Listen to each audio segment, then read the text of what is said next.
Anger is again simmering in Indian-controlled Kashmir, where tens of thousands of people rally against the killing of 6 people at the hands of Indian troops.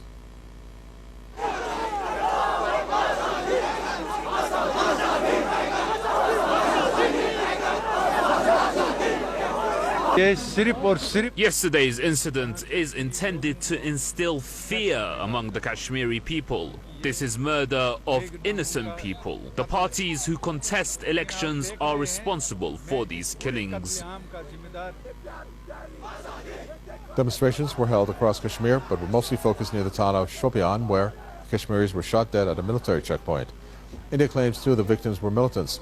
Local authorities have already put parts of the rest of the Himalayan region on lockdown. Cell phone and internet services are down in Indian-controlled Kashmir. Meanwhile, railway services have been halted, while schools and universities will be closed there until Wednesday. Earlier, pro-independence leaders called for a general strike, which led to the shutdown of businesses and shops across Kashmir.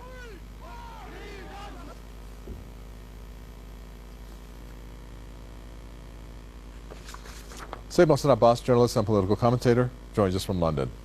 Well, this year has been one of the worst years when it comes to, well, I shouldn't say this year because we're just a few months into it, but in the past 6 months, it's been pretty bad. It doesn't sound like Modi wants to tackle this issue. Do you see any movements being made by either side to try to see how they can resolve this? It really is a stalemate. The bottom line is that we have a fundamentalist, Hindu fundamentalist government in power. There's no real likelihood of any shift from this government. They thrive on these kind of issues, the separation of Muslim from Hindu, the attack on secular India. They are not keen on certainly giving in anything to the Kashmiri public. The bottom line is there was meant to be a plebiscite. The Kashmiri people should be allowed the right to decide what their destiny is. That right hasn't been given. The UN still has that right in place for them. But certainly this government won't budge. This Indian government won't budge on any issue around Kashmir. We just have very little time. We had just a couple weeks back where those Indian soldiers were killed, and India said there's going to be a rebuttal to the point where it almost smelled like there was going to be a war. But there was no rebuttal. What does that show from the Indian side?